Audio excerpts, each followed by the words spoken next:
So I see a few familiar faces, and then I see a few guys who've not been in the other. So let me just give you a little bit of context. Lightbulb Moments is a series in which we explore technology and digital transformation in the bid and proposal development. So the impact of the coronavirus is felt by all businesses around the world. And although it seems that we might be seeing the tail end of it, the effect will be with us for some time to come. So leaders are navigating a broad range of interrelated issues that span from keeping their employees and their customers safe, shoring up cash and liquidity, and then reorientating operations to navigate complicated and government support programs. Technology offers opportunities to rebuild our businesses around the customer to create a truly connected and highly profitable business. So in today's edition of Lightbulb Moments, we will be looking at how to tame your chaos. Basically, how to use proposal response to move faster, save pain, save effort, to collaborate, to build content libraries.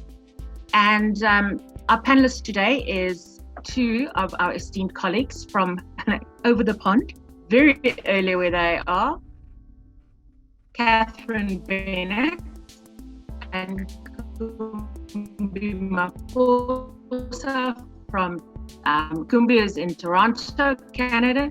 Catherine, if I recall correctly, I think Catherine is also a little bit frozen. Oh, I'm in Colorado. Yep. There we go. Yes. And so South Africa, Toronto, Colorado, all over the world. And then, of course, over and above Catherine and Kumi, there's myself, his aunt, Peter Hamilton from Enfold, Master of Inspiration. So this is going to be a little bit of a different edition of Lightbulb Moments. Usually we would have Philippa asking us the questions, peppering us with the questions, more like it. But I will wear two hats for now. One asking the questions, and then also a little bit answering the questions. So if everybody's ready, let's get this show on the road. Let's start with the very first question, and that is, what exactly, second,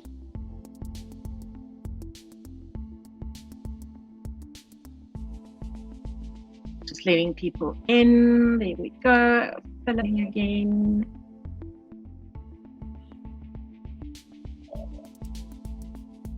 Hi, Philippa. Hello, everyone. Can you hear me now? No, I don't know if everybody else hears it. We should just go like with an it. alien. No. All right. Oh my goodness. Good. Guys, let's get started. Sorry for the inconvenience. So let's start and ask Catherine, what is proposal automation? Right, so proposal management software is not, well, let's kind of start with what it's not first, I think. And it's not just click a button and poof, your proposal is done, right? I think that a lot of folks, when they hear the word automation, they get a little nervous because they think, oh gosh, is it something where I have to line everything up and it will suddenly manifest a proposal for me and I don't know how that works? No, proposal automation tools are a great way to help organize your content and help you progress with your projects more intentionally by organizing information really thoughtfully and staging yourself for success. So really, when we think about proposal automation software and marketing automation software in this context, we're thinking about two components. We're thinking about one, content management. So how do I organize all of the information that would go into my proposals so that it's easily searchable and accessible by my whole team? So first, content management. Second, project management. How do I make sure that the deadlines are met, that I'm complying with what the customer is asking for, and that my entire project is submitted in the format that I want? So we want the information to populate properly, and we want it to come out in a beautiful format. And those are the two functions that I see a proposal management software really playing in today's landscape. So ask me the question as well, then I can answer Okay. it. Izan, what about from your perspective? What is proposal automation software? What do I think? You know what? I honestly think it's the next best thing to sliced bread. But I agree with you. It's not a magic wand. It is not a press a button and voila. But it is something that I think the very first thing for me is that it automates those mundane, tedious, boring, soul-destroying tasks. And it reduces the time that it takes you to put together proposals. It does. It manages workflow and content. The content aspect of proposal automation for me is that is the magic wand in it. There's dashboarding, there's reporting. So there's a whole lot of cool things that it does. But I think if we had to just one-line it, it helps you get the job done faster, more efficiently. And less painfully. Less painfully. We're all very aware Yes. of pain. So just for those who are on the phone, I don't think we did formal introductions. I'm a former user of the Loopio platform, and I actually came over here after using Loopio for 2 years in a previous role. I was so impressed with the software that I asked them to hire me on as a product advocate. And to Izan's point, I personally experienced the benefit of using proposal management software.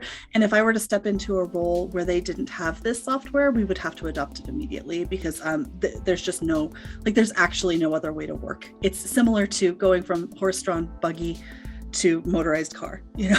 with the speed and efficiency you can actually get your work done. Yeah. Dark ages to today. And you see, that's why we need Philippa, because I just skipped over the introductions and, You're good. get to the point. Going. So apologies. Kumbi, why don't you Kumbi? Izan, I think your audio cut out for me there, but I think you were saying, why don't I introduce myself? Perfect. So hello, everyone. My name is Kumbi. I'm an account executive here at Loopio. So really my role entails me guiding our potential customers through an evaluation of Loopio as they look at Loopio and other solutions in our software market. And really what I often hear from teams when they're looking at solutions is a desire to improve their efficiency behind their response processes, to be able to win more bids and RFPs, to be able to reduce any sort of risk that comes about as part of the process. Because of course, content, there can be a lot of risk involved with content if you don't have good measures in place to keep it up to date. And then of course, just improving the overall experience for their RFP and proposal teams. So those are really some of the ways that I support organizations as they're looking at solutions in our market. And I have to add this.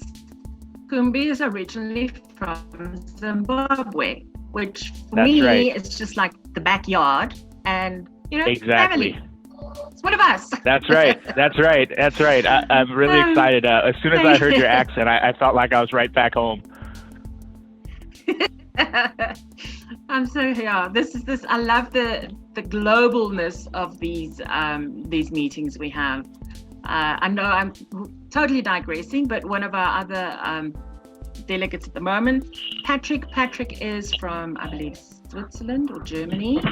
So we do have people from literally all over the world on the call, which I really love. Let's move on to the next question. Catherine, why should I consider proposal automation software? Amazing, but if you were not at Loopio, you would still say a customer or a bid manager. Why should you consider the software? Yeah, well, when it comes down to it, there's just such a significant measurable time savings when it comes to saving time, saving energy, saving resources, right? So considering proposal management software helped me elevate my practice in a totally different way than what I had anticipated in the past. Number one, by helping me have the data to make much better decisions about the ways that my proposals are done. So I had a lot more understanding about which content was actually driving wins. I had a lot more understanding about how to organize the content, and I had a lot more understanding about how the projects were actually being done. And so really when it came down to it, what proposal automation did for me was helped me, we think in Lean Six Sigma principles, we think about the idea of being able to put your hand on the thing that you need when you need it, right? Which is why we have tool grids and why we have organizational structures that fall within this Lean practitioner model. And what Loopio does as a proposal management software is it allows me to walk into my massive library of content and put my hand right on the thing that I need, as opposed to having to sort through, where is it in SharePoint? Where is it in Microsoft Word? Let me go ask, Jake down the hall if I can get this information out of his head from something we did 10 years ago. What it does is it's the speed and the rapidity and the accuracy. It's because we know for sure that the faster you get to a first draft of a proposal, genuinely, the more likely you are to win that proposal. I've done a lot of research about that in my own practice and at Loopio here as well.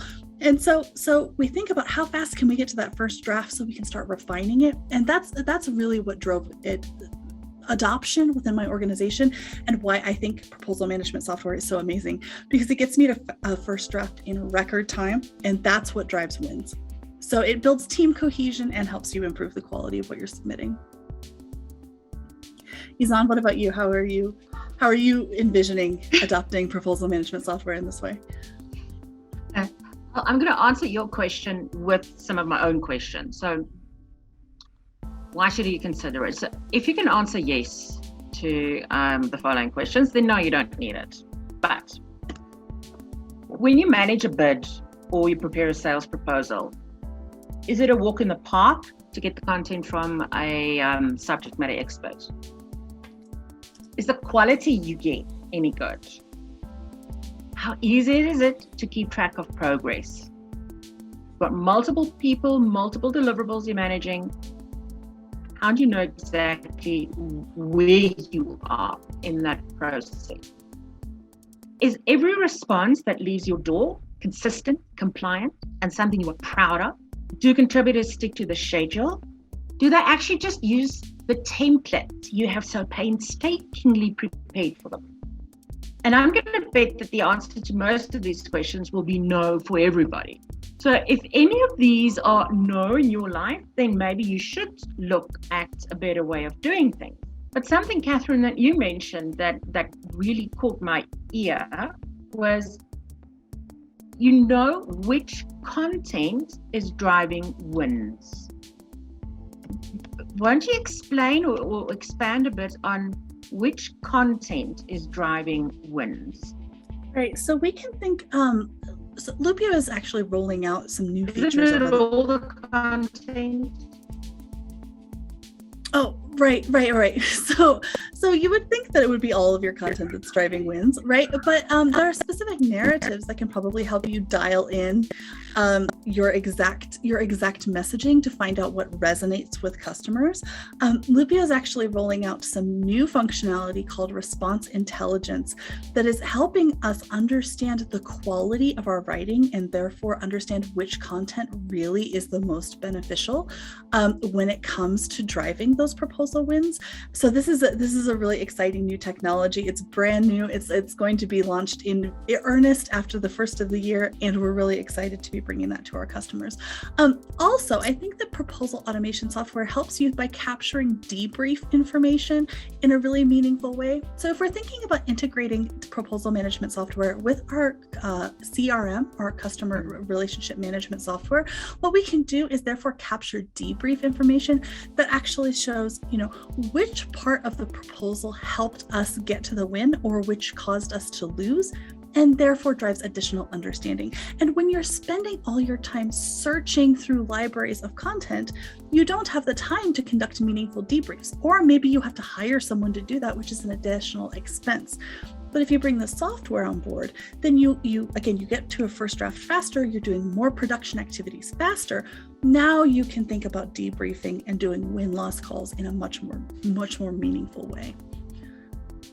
That is so cool.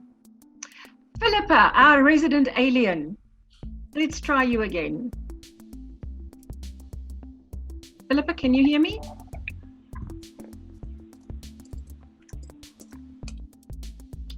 Philippa? Murphy is in the house.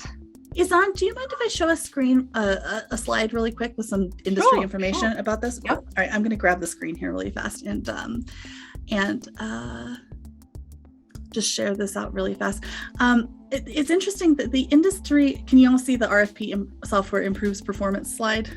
Okay, this is really cool industry information that we captured from 650 other bid respondents last year. We've got another benchmark survey that's coming out in January 2022. So stay tuned for that. We have more than 800 respondents who will be talking in that report. But here, among the 650 folks who are proposal managers and responders in our domain, we see that the biggest benefit for RFP software implementation is, again, that content storage and the time saving, with the third and arguably one of the more important elements here is the automation of manual tasks. And so I really think it's important to emphasize the fact that RFP software is like adding handles to a box that you're trying to pick up, or adding an extra team member without actually having to pay for the entire salary of a whole nother team member, right? So I just kind of wanted to show this, that most of the respondents who use RFP software, and this isn't just Loopio, this is any RFP management software, they say that they experience these benefits. So I just thought I'd bring that along. Very interesting. Very interesting. Okay. So I also want to ask you about some of the myths. And I think I'm going to, maybe Kumbi, if I can put you on the spot here, is what are some of the myths and your response to these myths? Such a difficult word to say. I can't imagine why. Myth. I think the one that I hear most often is a fear around automation sort of taking things over, right? Where we want to help the robots. We want to help. Exactly. Where what normally would have taken hours and days to do in terms of finding the right content, we want to cut that time down, right? So you can reinvest a lot of that time into tailoring your responses more to your client's specific needs. So that's certainly the one that stands out the most to me. It's just, we don't want the robots to take over, but that's really not the case, right? We're just gonna empower your teams to continue putting out that high value work, and maybe even amplify that where they're able to respond even more, right?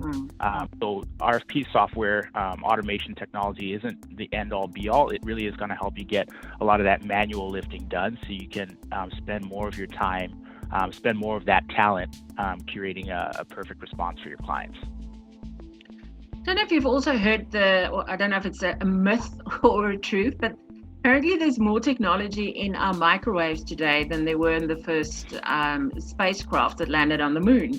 And now, if you think about technology and taking over the world, it already has, if there's more tech in your microwave than in a spacecraft. But so, I've also heard that it's technology and response automation, whatever it is going to take my job, but it's not. It's a tool. It's not a replacement for people. And I read a McKinsey, not the entire report, I won't lie, but an extract that says there's a very small number of all jobs in the world, less than 5%, that could be fully and entirely automated. And we all know that, job titles, roles exist today that did not exist 20, 30, 40 years ago. I mean, even today, people don't know what a bid manager is. So it evolves. And we had roles 50 years ago that we don't have today.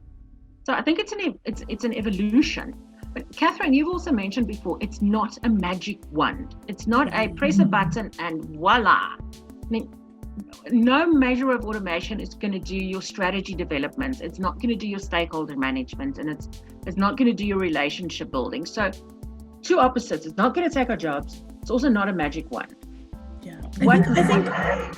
I think a big risk that a lot of people think, like here's the main narrative that I hear around this, is that you're just going to churn out boilerplate bids that don't actually meet the customer's needs, and you're probably going to dramatically reduce the quality of what you're delivering to the customer. And if you can use the system for bad, just like you can use it for good, right? But we're the superheroes of the bid world, and so we use this for virtuous purposes and not for villainous honest purposes. And what we do is we start with the skeleton and then we flesh it out.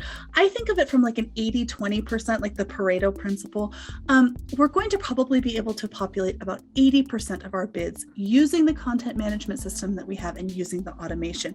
But the 20% is where you deliver value to the customer, and that requires human input. So it's like you've got to drive yourself towards partially completing, but if you don't have the capture knowledge, if you don't have the understanding of why the customer is interested in purchasing whatever you're selling at that time, and if you don't have that human capital, that's really where you're going to fall down. And so I would love to just dispel the myth that proposal management software is a boilerplate factory, because that really degrades the profession that we have. And that's not what we're intending to do. We want to elevate the profession so that you have the brain power and you have the time to actually input those messages that make a big difference in getting money into your business. So that's a myth that I would love to dispel as well. You spot on with people sometimes think it's a copy and paste sort of job. It's an admin job, and I think if the admin is taken care of by a system, then we can be recognized for the professional things that we do. In our very first session, Chris Kalen used, we loved it. He said, "A fool with a tool is still just a fool." So you still need the brains behind the tool to use it properly. Philippa, are you with us?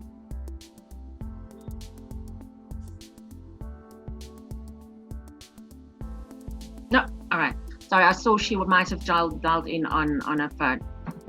Can you hear me? How do I know my company is ready? Yes. Hello. Hey, there she is. Hello. I dialed in through the phone, so you won't be able to see my gorgeous face. But at least you can hear my voice. It is gorgeous. Second base, it's okay. We are on question about how do we know if our company is ready for proposal automation. So ask me. Yeah, Izan, how? Oh, I'm sorry. Am I asking or is Philippa asking? Go for it, Catherine. Okay, I'm sorry. Izan, hey, how do I know that my company's ready for proposal automation software? You're supposed software? to ask me, how do I know my company's ready?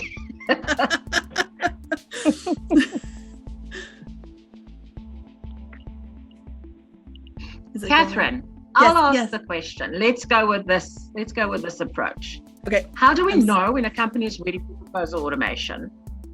Yep. I'm going to share really fast. We've got actually hard answers to this. This isn't a speculative question. Yeah. When do you think? There are science behind it. There's science behind it, and we know that you need a dedicated proposal professional and probably some proposal automation software. When you're responding to 75 or more projects per year, you have about 150 to 200 employees, and proposals make up about 30% of your revenue. Now, these are rough estimates, okay? As Kumbi will probably tell you, there are all kinds of situations. If you are in a more aggressive sales environment and you don't meet these criteria, you still might be a really good candidate for proposal management software. In my opinion, it's if you're experiencing a significant pinch in your proposal process, you're struggling with some aspect of it, and there's a pain that needs to be relieved so that you can achieve better business value. So those are general guidelines where we see people really being able to be successful with the adoption of proposal management software, but it's definitely not hard and fast rules. Yeah, and just to add to that, it certainly isn't a one-size-fits-all. In my role, I speak with all sorts of organizations, right? Whether they have 100 employees or well over 10,000. But you'll find that the challenges are often the same and intense enough for them to need to look into having a solution in place for their teams. So exactly to that point, Catherine, it's not a hard and fast science, but certainly there is always a reason to have a software solution in place, especially when your team is starting to feel that pinch. Izan, what about you? What do you see as the inflection point when it's time to adopt software?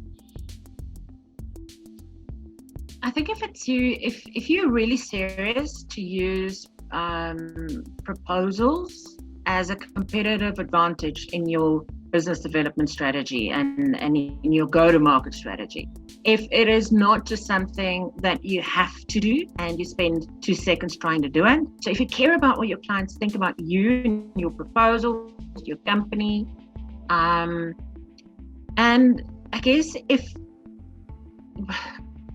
your company's probably ready to look at this, if instead of it being a joy, which it can be, believe me, it can be a joy to respond to bids, but if it's a pain in the neck, and it's always a pain in the neck, then look at the better way to do it. You can make life a lot easier for yourself and for all the other people involved in proposal development. Guys, I'm conscious of time, so before we look at the magic, and Kumbi is going to show us the magic, I've got a question for Catherine, which is, what should I look for in proposal management software? And I know this is a bit of a loaded question because you guys are from Loopio, but if you had to put on your vanilla hat, what are the things? What should a decent proposal automation solution have as minimum? Yeah, so first of all, and honestly quite foremost in my mind, is will the users adopt it? And that means, is it both attractive and easy to understand? The reason I love Loopio and the reason that I came to work at this company is because it took me literally 8 minutes to train a subject matter expert in basic proficiency in the use of the software. We had an 8-minute standard video. They could walk through it, they could learn the basics, and then they were off to the races. If it takes your stakeholders, like from my perspective, if I'm trying to enlist stakeholders to help me with projects and it takes them a day to learn the software, we've already wasted too much time. So primary for my opinion is ease of use and therefore adoptability, because you can buy the most beautiful software in the world, and if no one uses it, then like, what's the point, right?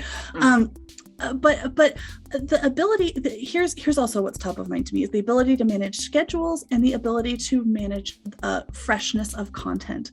So when I'm in the project management space, what I really want to be able to do is create a reliable and replicable project management template. So like a calendar template, 3 days before the project is due, I know I need to do X, Y, Z. 5 days before it's due, I know I need to get these signatures, right? Because if I don't have those things organized, then I definitely cannot achieve my job goals. And so what I love about Loopio is that we have a really great calendaring system that helps notify and communicate with our team. So help building that collaboration while making sure that we hit our key deadlines. So number one is that project management and the calendaring system, the collaborative workspace, that I'm looking for a place where everybody can work together and we know what's expected. And the second is on the back end, I want to make sure that my content is continuously updated. And this means I'm not having to, once a year ask the entire engineering team to revise their resumes, because they're not going to do it. Then I'm going to get stuck every January just crying in front of my computer, like nothing's going to go well, right? So being able to have small chunks of content that are easy to review, and also just again being able to set expectations about how often those things are reviewed. So with systems like Loopio, what we can do is assign small chunks of data out to subject matter experts so that they can make sure that everything's still correct, and then I can quickly line up the dominoes when it's time for my proposal to go. I can just push them over and then whoop, out the door it goes, right? And so those are the two primary features that I'm looking for in a software. What about you? What about you? My biggest thing would be, don't buy a Ferrari if the Ford will do. So don't know exactly what your problem is and what will solve it, and then get what fits or addresses that problem. But if I had to list a couple of specific things, for me, I have this hang up about content library or content development, keeping it up to date, having it available, your words about Six Sigma, putting your hands on the right thing at the right time. That for me is such an important aspect of it. And then the other thing that we consider important is the actual company behind the software, behind the magic. Is this just one of, 73 other products in their stable, or is this core business? And how much is invested in R&D? So does it help you've got propeller head software developers who know nothing about the bid and proposal world? You need that perfect, beautiful balance between understanding our world and then being able to make magic happen. So, and having said that, Kumbi, show us the magic. It'd be my pleasure to. And how we can get a proposal out in 2 minutes.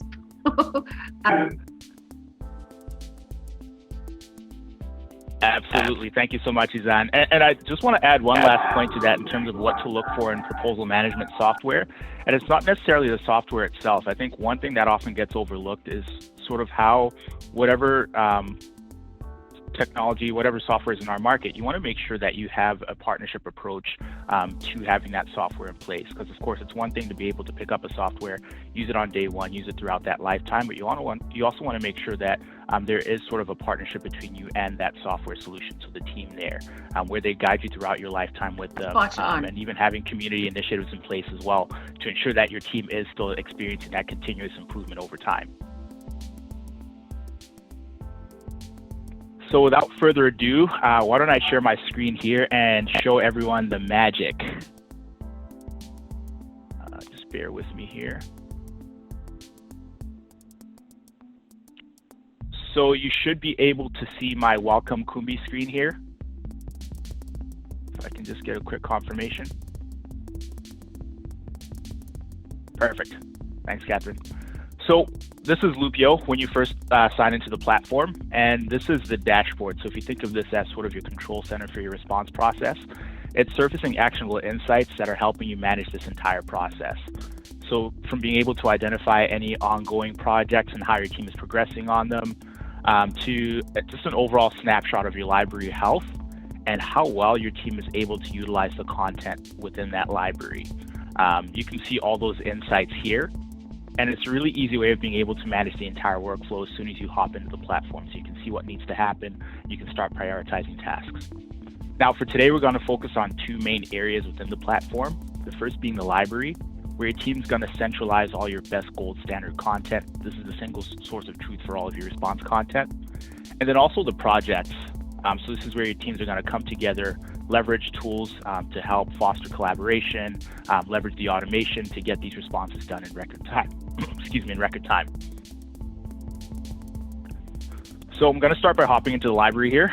And notice that with Loopio, we move away from the idea of storing entire documents within this library, and instead we break this content down into blocks of information, and these are called library entries. So these are highly searchable, or I can look up a quick overview here. And notice that it's not just text that we're storing in here, right? So they don't necessarily have to be question and answer format. These can be headers and statements. They can contain rich text. They can contain images, attachments, and even tables.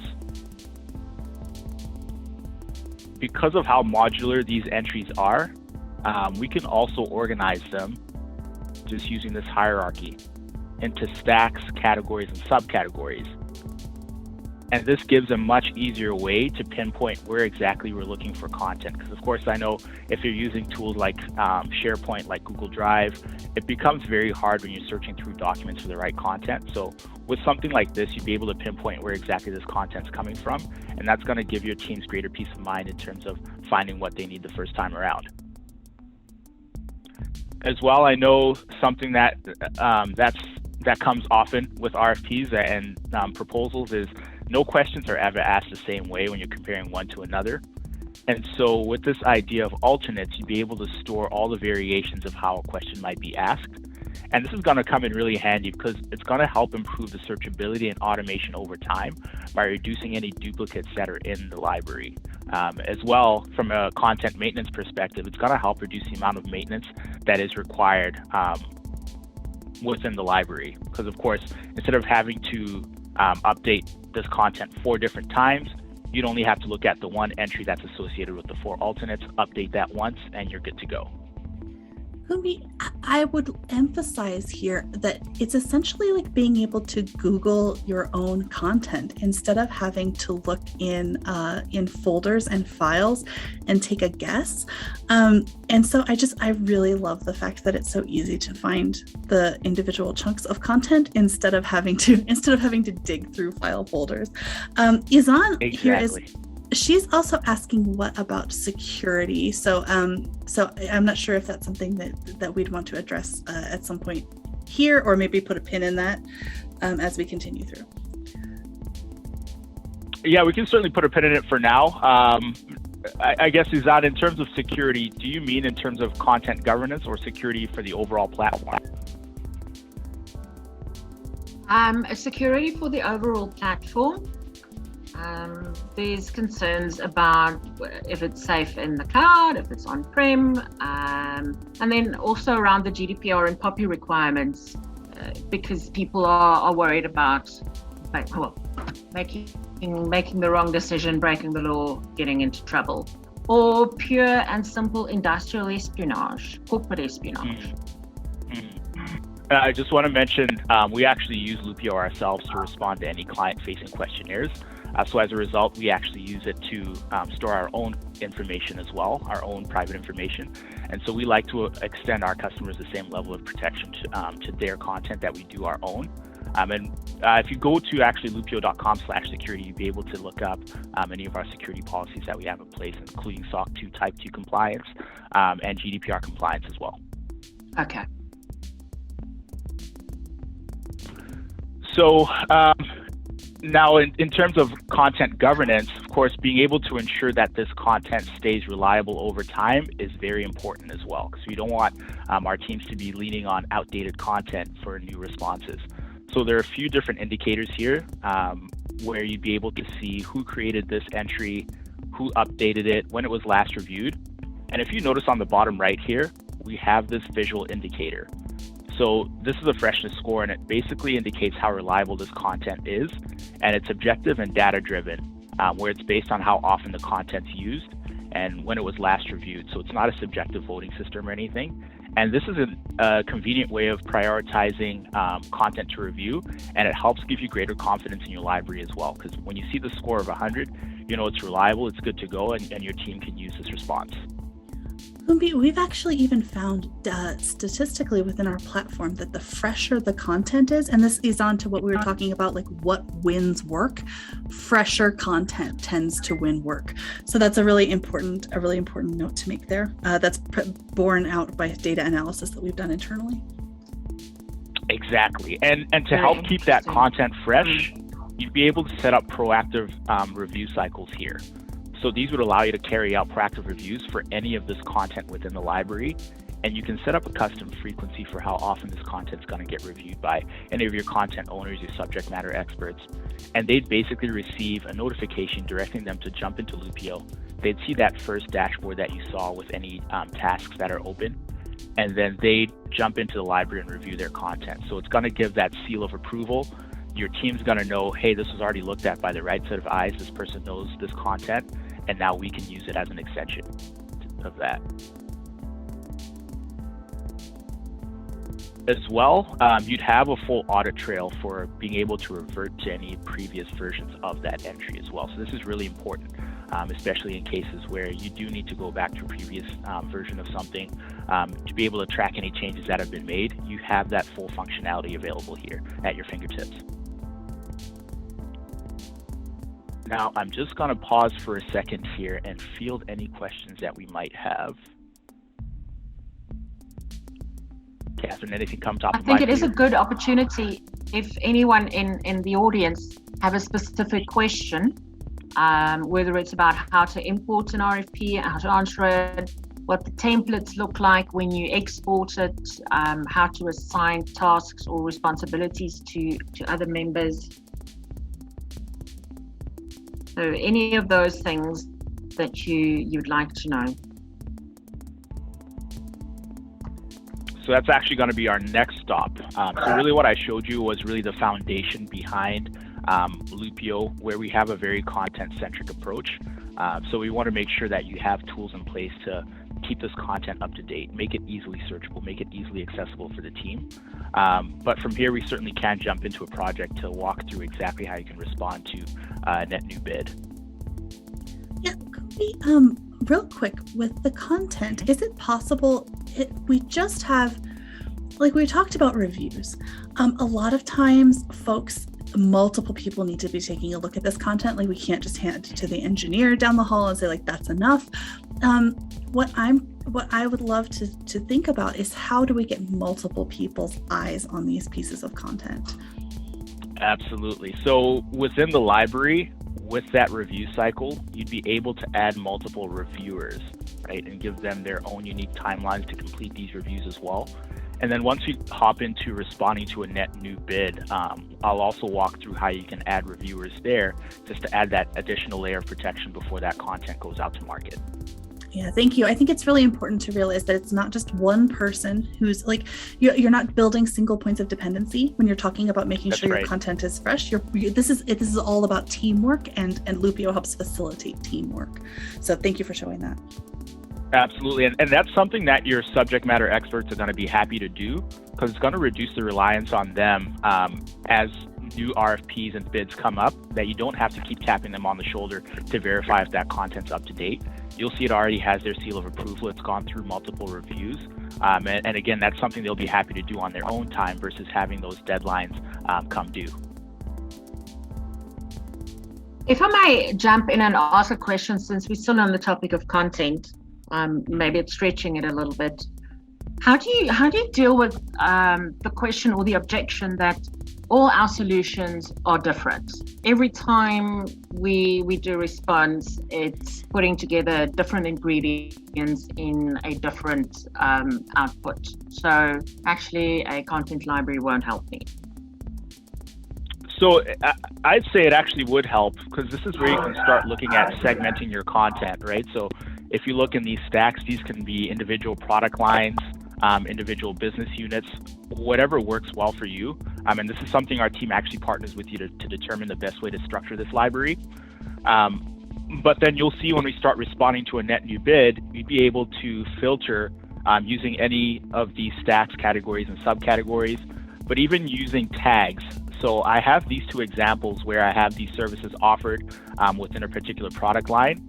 So if it varies by region or if it's a separate product, you'd be able to sort in your library and it'll pull exactly that content that you're looking for if it has that tag as a filter associated with it.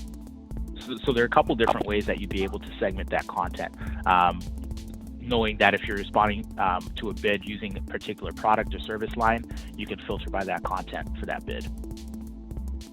So you can still collect the content and make a new piece of content and add that to the library. Exactly. And with any of this library content, this isn't going to be the end all be all. And you're going to see that as well when we're responding to a new bid, where you'll still have every opportunity to go in and apply further customizations. This is really going to help give you a better starting point where we're doing that first manual 80% so you can spend more of your time really honing on that final 20%. Okay. Who decides what content goes into the library?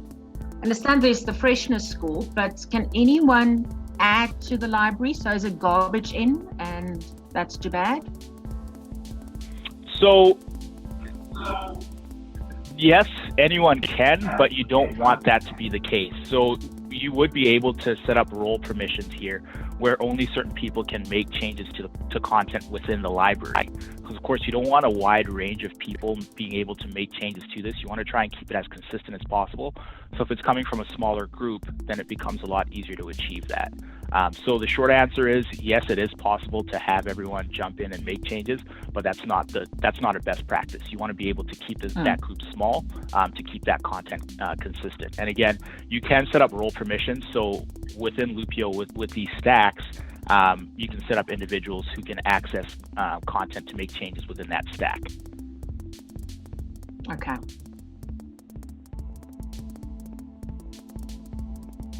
So why don't we move on to starting a net new project? And a project can be anything from an RFP, a bid, a security questionnaire, even a proactive proposal. And in this case, we're going to look at pulling in a document, so whether it's a Word or Excel document.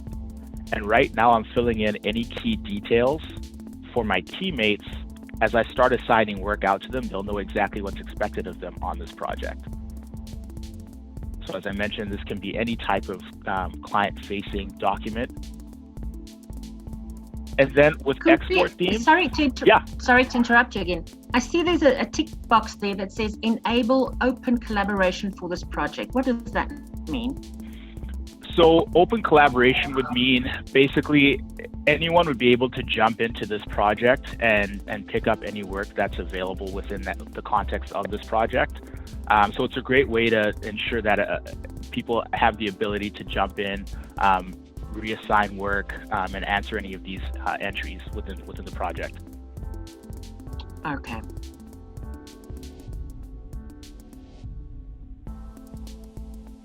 And then I'm just going to hop into. Now, do we have a preference in terms of seeing a Word or an Excel document for today's demonstration? Word, please. Word, perfect. So I'm just going to pull in my Word document here. And then if you notice client name here, how it's starred, so that's a variable that you can change in Loopio, or you can add in additional ones. Where anywhere that you might have client name as a variable within your library entries, that's going to automatically get populated. So that's a great way. I know I hear this all the time from teams where they might forget to catch that, especially if they're copying and pasting from previous responses. That's just another additional way that you'd be able to avoid that sort of risk in your responses.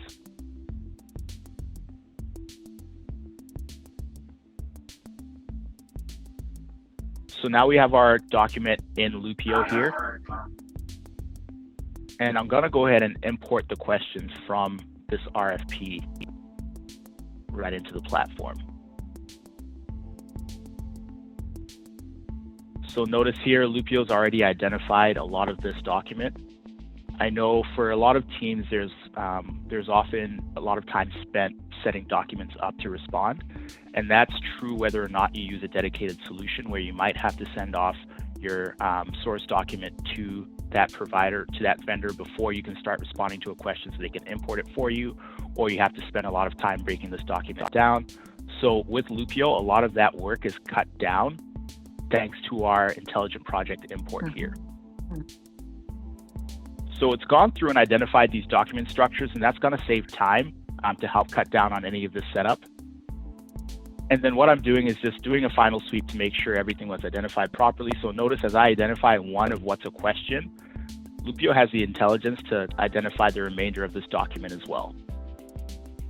And then essentially I'm telling the platform, we have all these questions, where does the answer belong? And that's exactly what I'm highlighting here.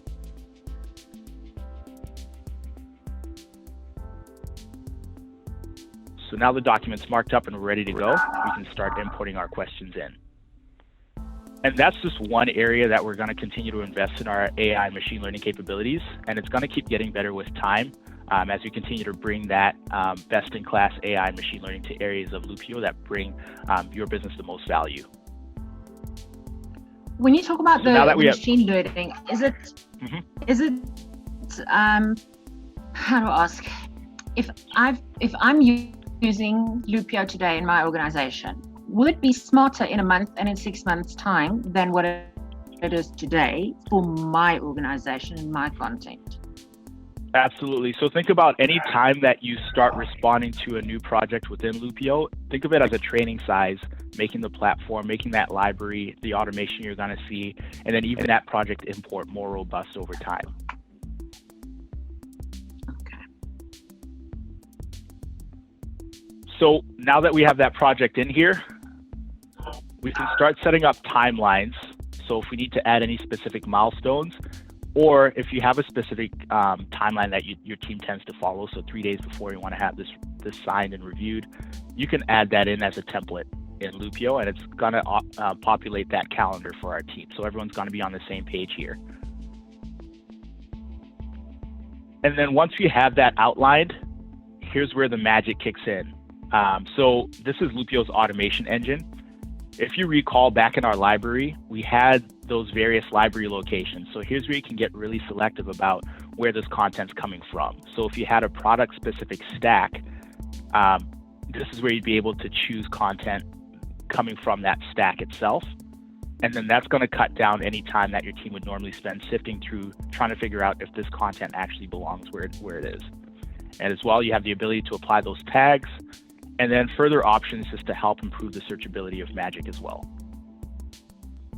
So this is where we're thinking about that time to first draft. And that's why I think Loopio offers such significant value, because again, when we think about time to first draft being one of the key metrics in actually winning work, what this magic does is quickly builds your skeleton to be able to flesh it out for future iterations. So this is a feature I'm so excited that Kumbi is bringing to us today to describe.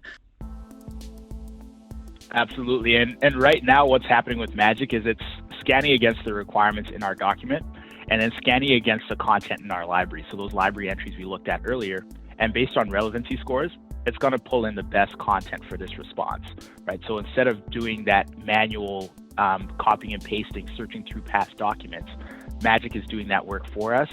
And just by clicking a button, we're able to get that first 50% drafted with this RFP. Now, anything that Magic answers, it's going to have this teal wand, just indicating that Magic was used for this entry. But remember, Magic isn't going to be the end-all, be-all. This automation isn't where it stops, right? We still want to be able to hop in and apply any further customizations if we need to.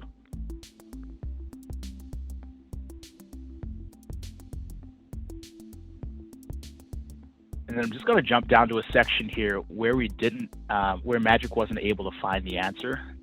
So that's pretty reliable if I go to the security section here, because I am by no means a security expert. So I can jump down here, and this question is your data encrypted in transit. So now I have a few choices. I can search through my library, and again, we can apply those filters if need be, but I'm not seeing the answer that I need here.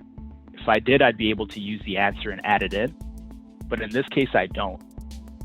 But the good thing is I know a few folks that are experts in security. So I can assign this to an individual.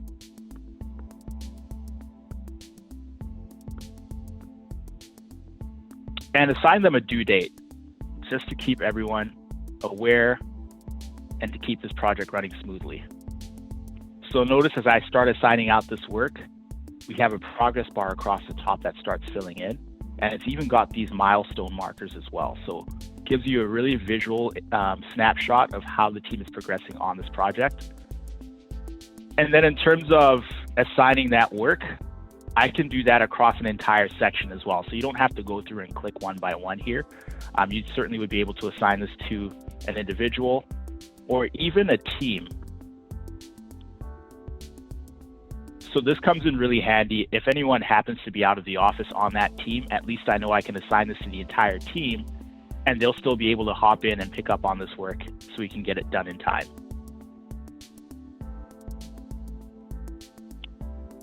Now, I'm just going to jump over to what this looks like for a subject matter expert when they jump into Loopio. So in this case, they have a more limited view. They don't necessarily need to understand what's happening in the library, because all we want them to do is help us out every once in a while on any in-flight bids that we're responding to. So just clicking on that RFP we assign them, now they have a clear view of any work that they need to complete. Now, to Catherine's point earlier about a solution being easy to use, not everyone's going to want to work in an environment that they don't use often. So this source view allows less frequent users to work in an environment that they feel comfortable in. It feels very much like they're still in that Word document, but they still have full functionality here.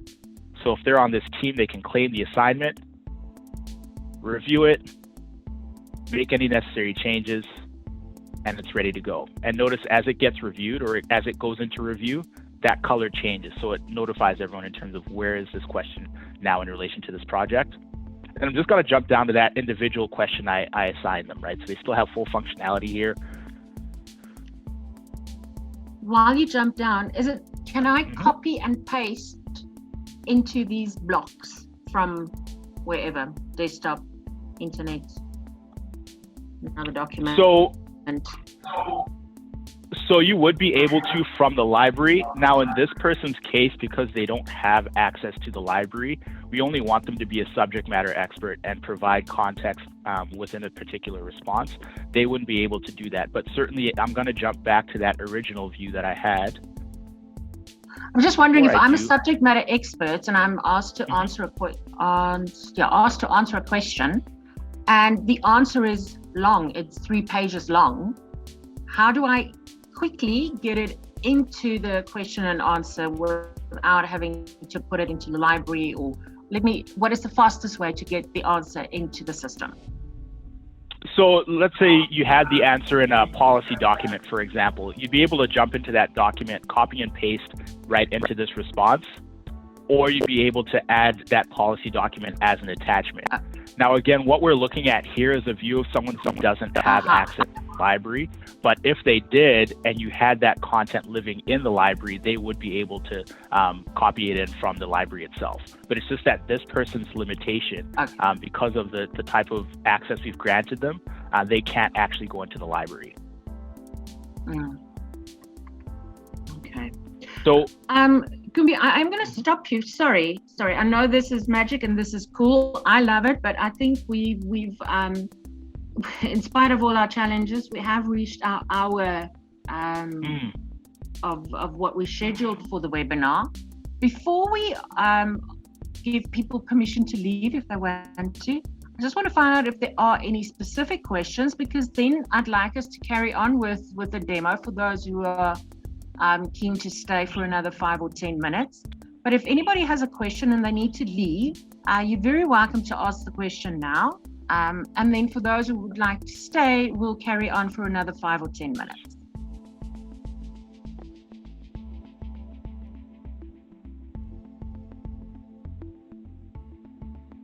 Okay, the floor is still yours. Go for it. Perfect. So as that subject matter expert, I can make suggestions for any content that I feel should belong in the library. So if I've seen this question asked a few different times, I can say, hey, you know what? I think this belongs in the library, so I'm going to suggest it. And then send it off for review. So now that my work as an SME is done, I'm just going to hop back into our original project owner here. And notice that progress bar across the top, still changing colors. And one thing I want to call out as well, in terms of being able to track what's happening, within the individual project, you'd have this entire context, right? So you have your project plan on the left here. You can take a look at how your team is progressing overall by participant, by section, and by document within this RFP. So you'd never lose sight of what's happening and what's due. I'm just going to jump back to my list view here. So last step here, as that project owner, if I'm a reviewer, I can mark these off as complete, just so I know where we stand. And then the last thing I'm going to show you is exporting this document. So once it's all done, or a couple more steps. Before we send it off for export, we can add just a final layer of risk mitigation. So remember, within our library, we're able to assign a couple of reviewers to the library content. But if I want to have someone else take a final look at this before it goes out to our customers, I certainly can assign them a review. And then as that reviewer, they'll have an overall look and feel of the document. They can add in any comments as needed. And then go ahead and finish the review. So this adds a final layer of protection before this goes out. And then we can go ahead and export our document. What happens if I'm collaborating with somebody outside my own organization? So you'd be able to grant them that contributor license or a contributor license. So what I showed you in this view, where we had our SME contributor, you would be able to assign them a project contributor license in Loopio, and it's a free license, no limit in terms of how many of those you can assign out. So you would be able to collaborate with team members outside of the organization. And they would then just see the question, be able to answer it, and not have visibility of the rest of what we're doing on the proposal. Exactly. Only whatever work you've assigned them is what they'd be able to see. And they wouldn't be able to access the library, so all of your content still stays safe within the organization. Okay. So now I'm just going to export our completed document. And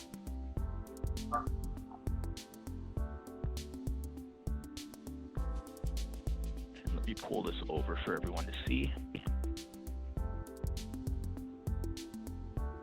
And I'm actually going to show you the original document as well, what that looked like, just so you can compare. We're still seeing your Loopio screen, so I think you might have to just switch screens or reshare. Oh, you know what? Yeah, I have to reshare. Thanks for catching that.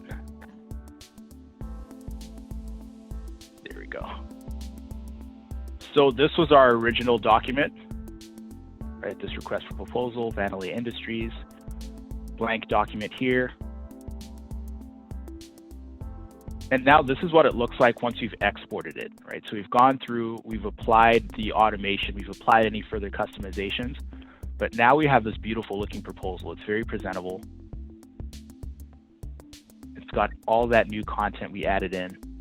And the key here is we were able to do this in record time. We didn't have to spend any additional time going back in, reformatting the document. We were able to apply that automation, bring in team members to help us with this response, and then get this back out to our customers. Now, the very last thing I want to show you. How customizable are the templates? Sorry, I keep on interrupting you. No, that's fine. The templates in which we export, how customizable are they, or how many options do I have on the templates? So they are fully customizable, and that's actually something our team would help you with in terms of getting those, or enabling you to get those set up in Loopio. But they are fully customizable, so you can have those templates set up so that anytime you export the document, it's going to bring out a beautiful proposal that adheres to your own marketing brand guidelines. Do I have a choice? How many different templates can I set up? So with Loopio specifically, it does depend on the feature plan that you have, though they are included with all of the plans. Okay. So the last thing I want to show you is once we're done this project, how you're going to organically grow your library over time and capture those great contributions from your SMEs.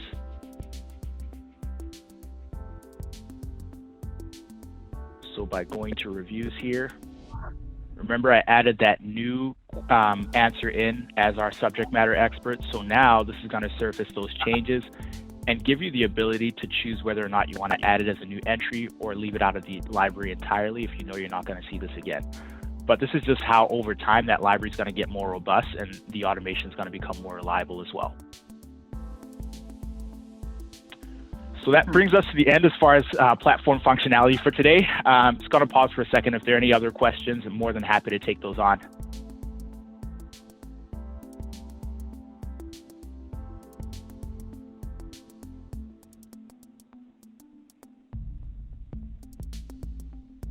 I don't have any more since I've asked all the questions.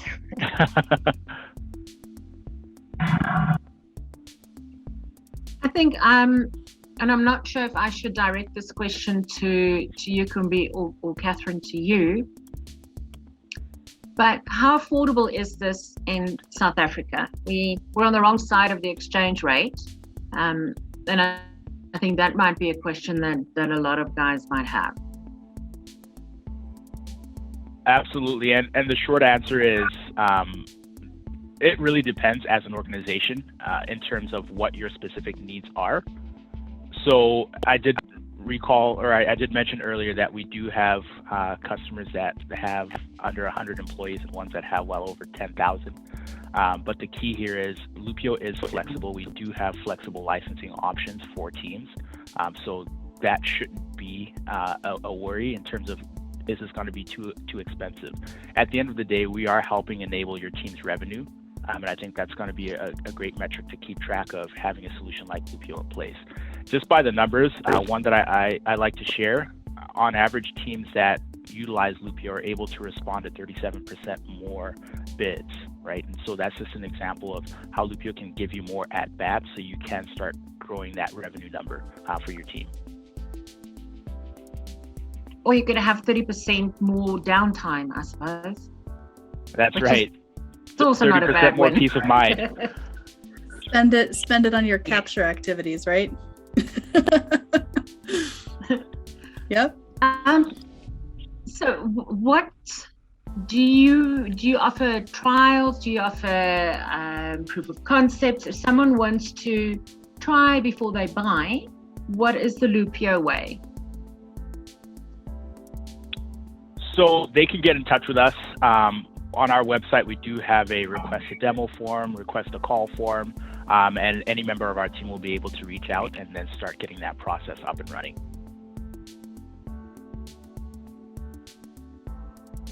All right, so there are more demos and trials that you can do before someone fully jumps in and invests.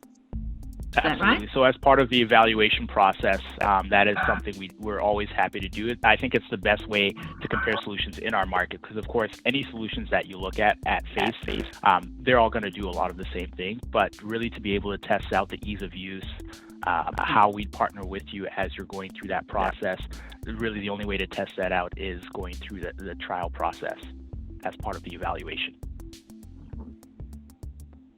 Great. Catherine, thank you very much. I saw you drop that in the chat. And of course, you're very welcome to get a hold of ourselves as well at Enfold, since Loopio is our newest, latest, and most brightest software partner to our stable. Very, very welcome to get in touch, and we'll make the magic happen together with our partners in Loopio.